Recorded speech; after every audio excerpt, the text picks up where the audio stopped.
L'entretien des patriotes. Bonjour à tous, heureux de vous retrouver. Brigitte Bardot, une ardente patriote, nous a quittés. Macron peut-il lui rendre hommage? Thierry Breton, le censeur adulé. Et puis Vargon, la fin de la médecine humaniste. Avant de traiter toutes ces informations et beaucoup d'autres, vous connaissez la coutume sur cette chaîne. Je commence toujours mon entretien pour remercier ceux qui m'ont permis justement de le produire, car ils m'ont financé à l'aide des merci rémunérateurs. Et aujourd'hui sont à l'honneur des fidèles parmi les fidèles, Christophe Dupin, Stini Scarl, ma chère Yvette Poré, Pierre Bourdin, Yann Penaud et Philippe Bohen. Merci à eux du fond du cœur. Et puis, je tenais à vous remercier pour votre soutien incroyable. Oui, il faut aider la réinformation en ces temps de graves menaces, vous le savez, sur la liberté d'expression. Comment faire? Eh bien, c'est simple, il suffit de lever le petit pouce, écrire de gentils messages, diffuser sur d'autres réseaux sociaux. Et puis, surtout, n'oubliez pas d'activer votre cloche notification. Merci à tous. Une icône nous a quittés. Elle fut notre flamme, notre drapeau. On l'a désignée par ses initiales. Aujourd'hui, on a envie de l'appeler Madame. Elle fut la française majuscule. Brigitte Bardot a mis fin à sa carrière au début des années 70. Elle n'était donc pas de ma génération. J'avais une image un peu tronquée de Brigitte Macron, un peu comme une starlette qui avait réussi. J'ai découvert l'actrice, sa carrière, sa générosité bien plus tard.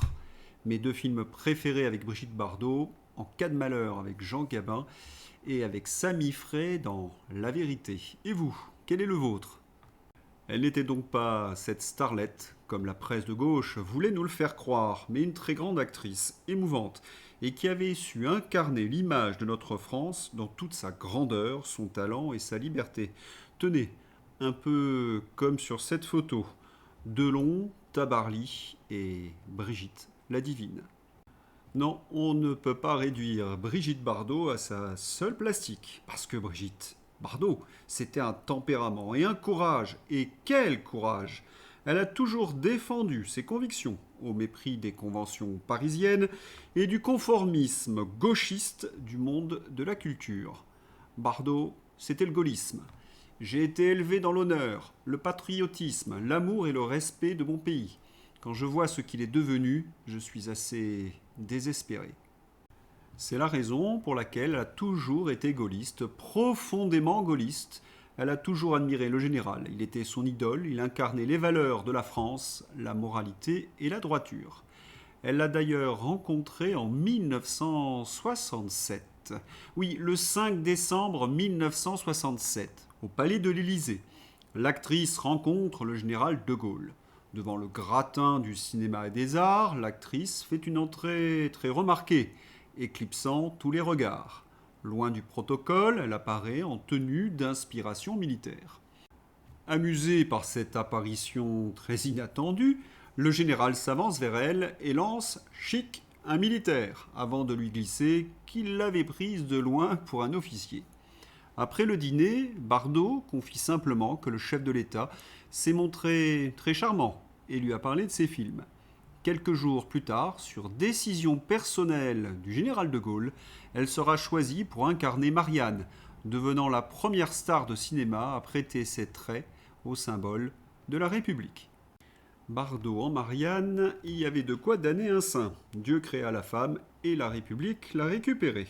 Mais, comme je le disais, quelle femme, quel tempérament!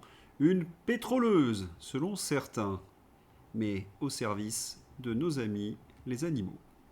Tous les défenseurs de la cause animale ont perdu leur marraine. Mais elle ne s'est pas limitée à cela. Quand elle pouvait, elle mettait sa notoriété au service de ceux qu'elle en jugeait dignes.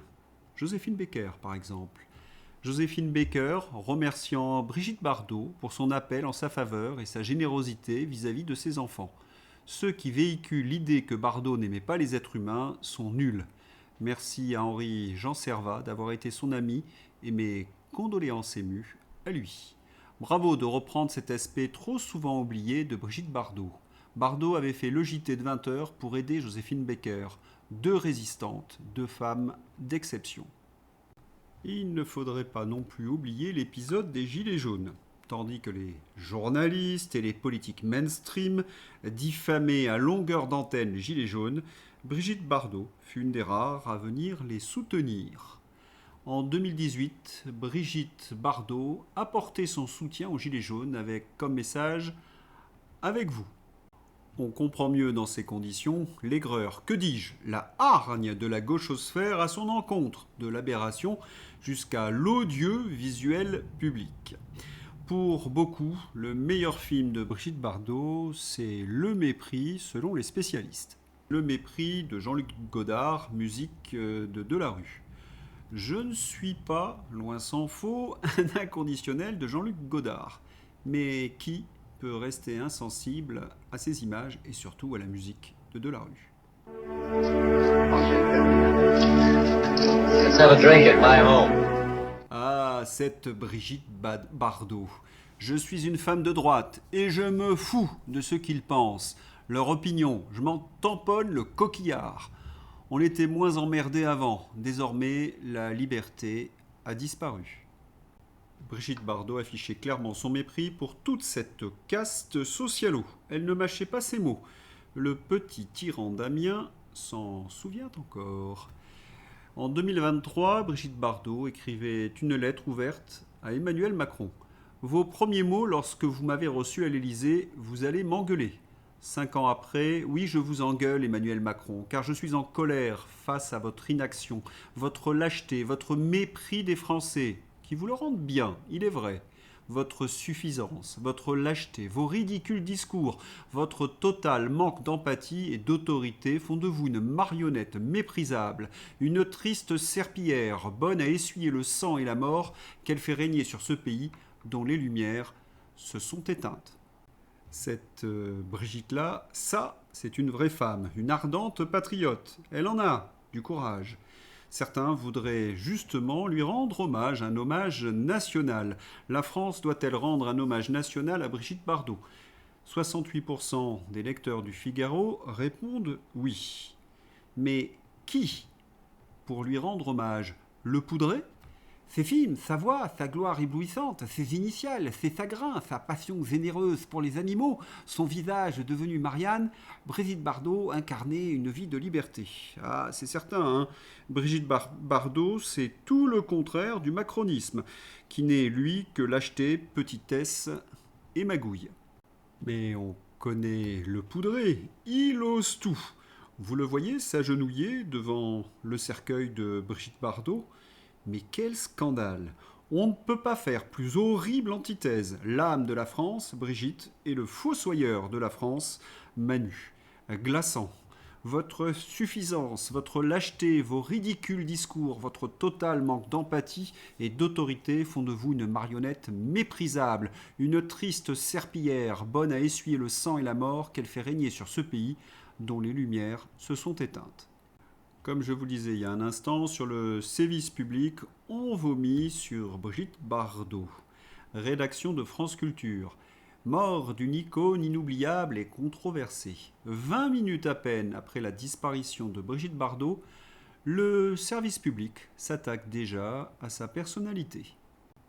Je vous épargne les insultes qu'on lit dans les autres médias de gauche. Sur CNews, un autre ton. Un âge d'or révolu, un âge d'or où la France n'était pas représentée dans le monde par des nains mais par des géants. C'est la phrase du général de Gaulle, la France c'est moi et Brigitte Bardot. Une époque où la culture populaire n'avait pas peur de la beauté. D'ailleurs, faut rappeler qu'en plus d'être une grande chanteuse, Brigitte Bardot, c'était l'art d'être français. Vous comprenez mieux pourquoi la gauche crache sa bile lorsqu'il faut évoquer la mémoire de Brigitte Bardot. Et puis, rappelez-vous, cette gauche progressiste tente depuis 40, 50 ans d'effacer notre civilisation au profit du globalisme européiste LGTB davosien. Rappelez-vous le mot de Jean-Michel Laplaty, il faudrait raser Versailles. Pourquoi ?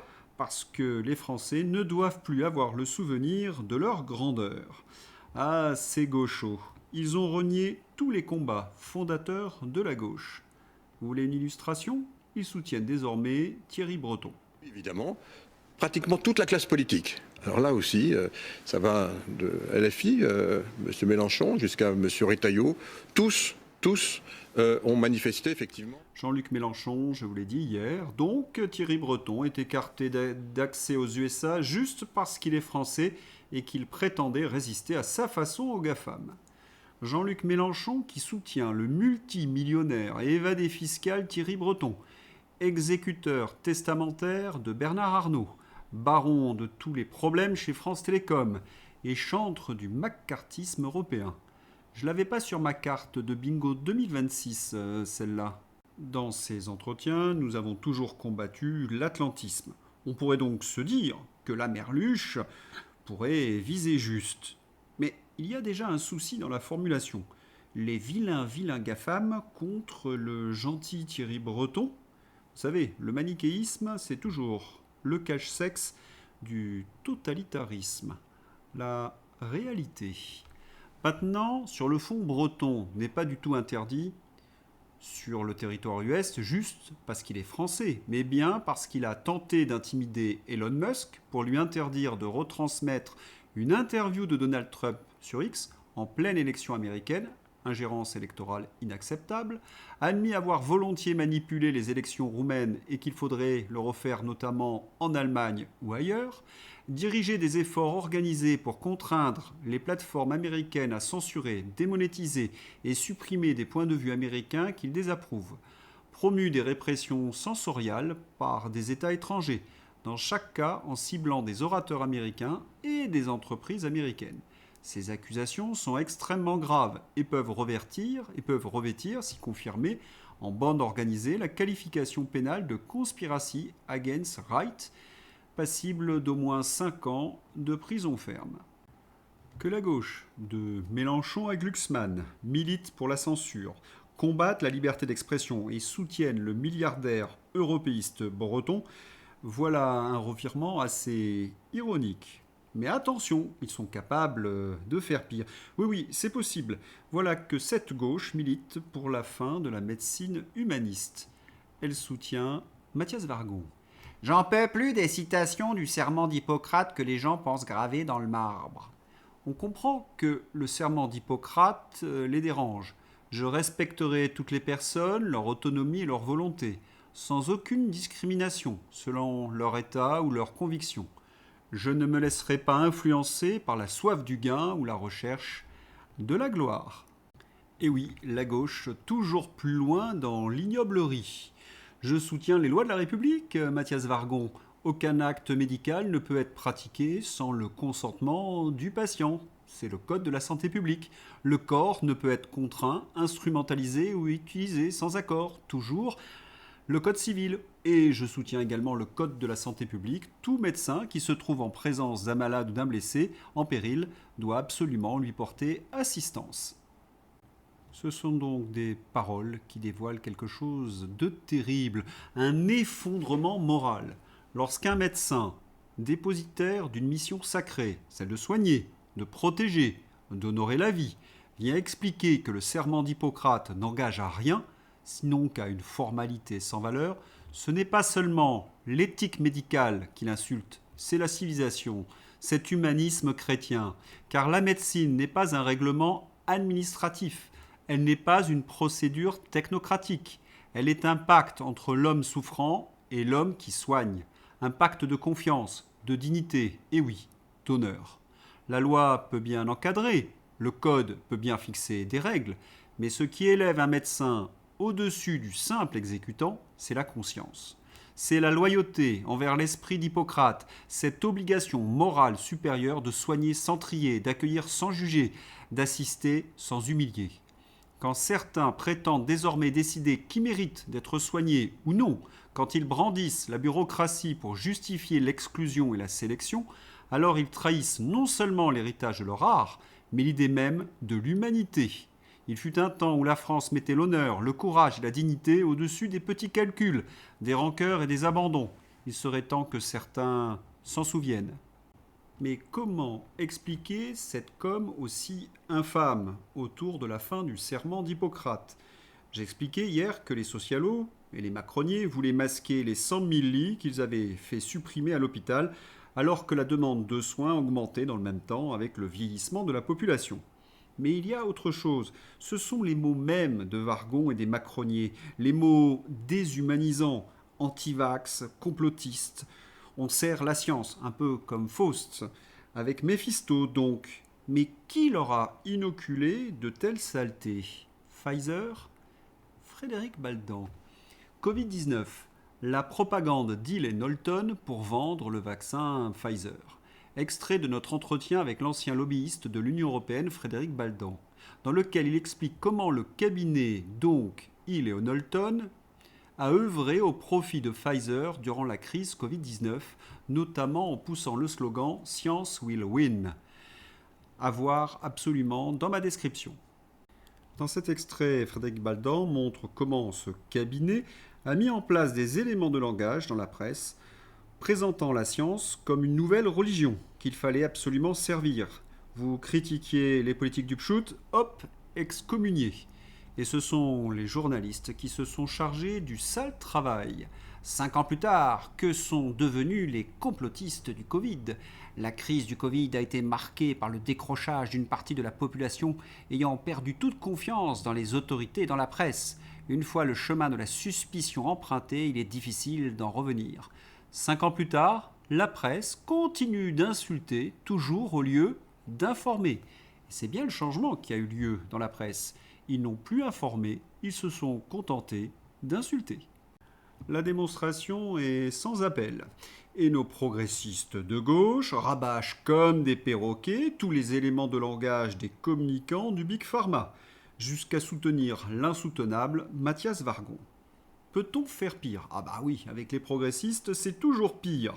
Nos progressistes n'ont pas de limite. Si on les écoute, dans la presse, ils défendent la laïcité. Dans les faits, ils militent pour la mise en place d'une théocratie. Explication. SOS, l'ennemi est à l'intérieur. L'école s'effondre. Et que fait l'État profond? Il nomme Rodrigo Arenas au Conseil des programmes. Son pédigré? Affaire Paty. Sous sa présidence, la FCPE conseillait aux parents de porter plainte contre le professeur. Laïcité. Il défend le port de l'abaya. Politique. Soutien du régime Maduro. Ce n'est pas une nomination, c'est un sabotage. En 2027, il ne faudra pas réformer, mais démanteler ce cheval de Troie idéologique.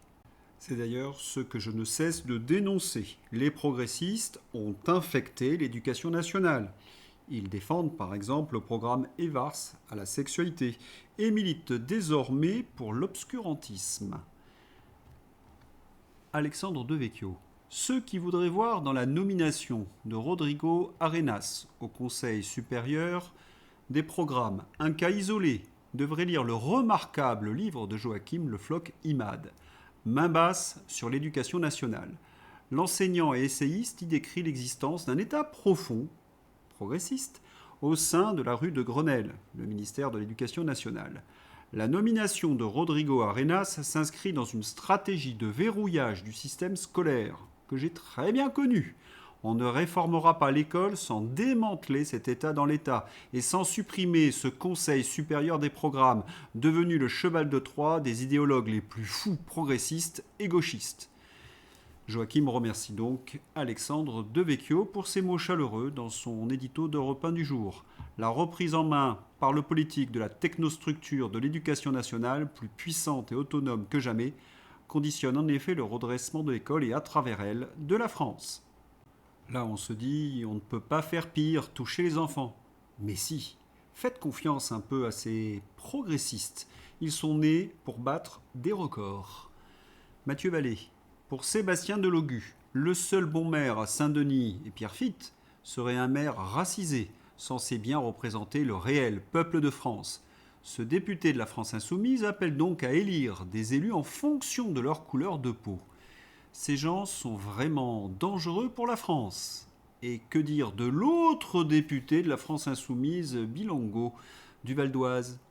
Ce que nos parents et nos grands-parents ont enduré de la part des Français, on ne va pas le laisser passer. On est plus intelligent qu'eux, on est plus endurant, on fait plus de gosses qu'eux et on prendra bientôt le pouvoir. Tant pis pour eux. Est-il concevable qu'une personne proférant des discours aussi manifestement racistes et moralement indignes puisse occuper un siège de député dans l'hémicycle de notre Assemblée nationale. C'est proprement sidérant. Bilongo a raison sur un point, il est beaucoup plus intelligent que les militants de la France insoumise et progressiste. Il les instrumentalise au profit de son programme totalitaire. Et c'est ce même Bilongo, payé par les Français, son mandat de député, qui profite à fond du système. Le député de la France insoumise Carlos Martins Bilongo a bénéficié d'un logement social qu'il sous-louait à sa sœur alors qu'il était propriétaire de 2 appartements.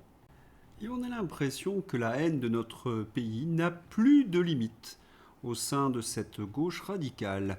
De l'essence a été déversée volontairement dans une salle de spectacle du château de la Barbaine, forteresse millénaire classée monument historique en Provence. Dans la nuit, au moins 2 individus ont pénétré dans le château, qui accueille le parc historique Rocher-Mistral, et on a trouvé donc des tags anarchistes à cercler dans les escaliers et les sous-sols. Tentative d'incendie évitée de justesse grâce à l'intervention rapide de la sécurité. Le site dédié à l'histoire de la Provence, d'Audet-Pagnol, appartient à Vianney d'Alençon, qui évoque un nouveau seuil franchi après des actions précédentes de militants d'extrême gauche.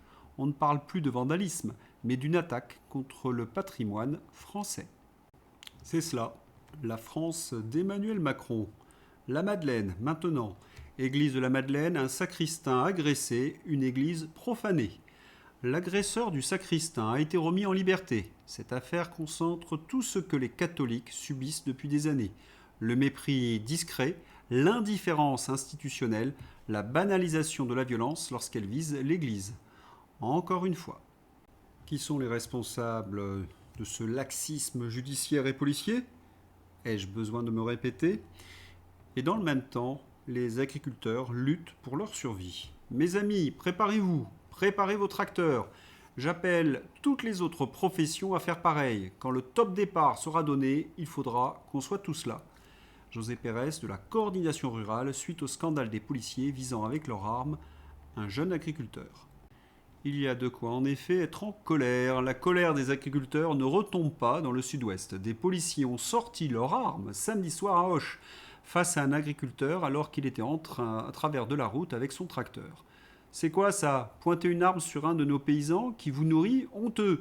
On crèvera pas en silence, a réagi la coordination rurale du Gers face à ces images. Des policiers visent un agriculteur avec leurs armes.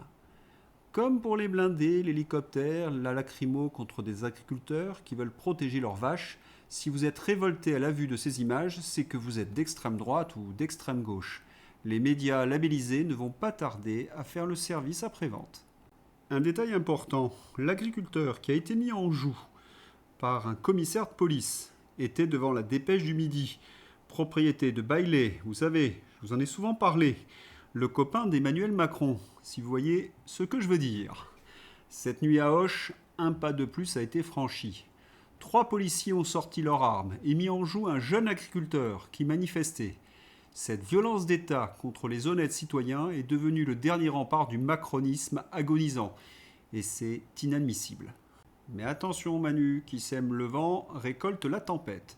Il faut dire qu'Emmanuel Macron est habitué à ce genre de méthode. Politique de la terreur et de l'intimidation du pouvoir macroniste. Souvenez-vous, gilets jaunes, diffamés, éborgnés, gazés, livrés aux casseurs. Les non-vaccinés, insultés, menacés, et le personnel privé de salaire, contre le droit français. Affaire Bribri, 10 citoyens arrêtés en garde à vue pour des tweets humoristiques, procès et vilipendés par les journalistes. La guerre, Xavier Moreau, privé de ses droits, sans procès. Un scandale absolu. Paysans, gazage, centaure, violence, policier qui sort son arme et braque un agriculteur, comme à Auch. Instauration de la censure, invisibilisation, granularité, DSA, surveillance généralisée. Le plus révoltant, c'est que nos médias applaudissent. Mais ces méthodes mafieuses ne marchent plus. Macron est à 11% et on a l'impression de le voir un peu comme un oiseau englué dans le mazout en battant des ailes. Oui, le poudré est acculé. Il est visé de partout. International, Trump.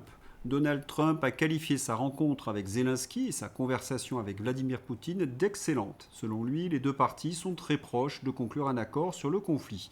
L'essentiel, au cours des 2 prochaines semaines, de nombreux contacts supplémentaires avec Zelensky sont prévus, dont l'un aura lieu dès le 29 décembre, a déclaré Donald Trump, c'est-à-dire aujourd'hui. Trump a reconnu qu'il restait 1 ou 2 questions difficiles non résolues dans les négociations sur l'Ukraine. Trump affirme que la question de la souveraineté sur le Donbass reste à régler. L'Ukraine devra régler les questions de règlement par référendum ou les approuver au Parlement. Mais la population est clairement favorable à la cessation des combats, a déclaré Donald Trump. La propagande européiste prend l'eau de toutes parts. La pilule va être très dure à avaler. Vladimir Poutine et Donald Trump considèrent que le cessez-le-feu temporaire proposé par Kiev et l'Union européenne ne mène qu'à la prolongation du conflit. Et quand la presse mainstream essaie de coincer Donald Trump, il leur répond vertement. Journaliste, les attaques contre l'Ukraine montrent-elles que le président Vladimir Poutine n'est pas sérieux au sujet de la paix ? Trump, il est sérieux. L'Ukraine a également lancé des attaques. Il y a eu des explosions aussi. Et je ne pense pas que celles-ci proviennent du Congo ou des États-Unis. Cela devient vraiment très intéressant. Pas de page fantaisie, mais un dernier hommage à Brigitte. Et Dieu reprit la femme. Voilà, c'est tout pour aujourd'hui. Je vous souhaite une excellente journée. À bientôt. Au revoir.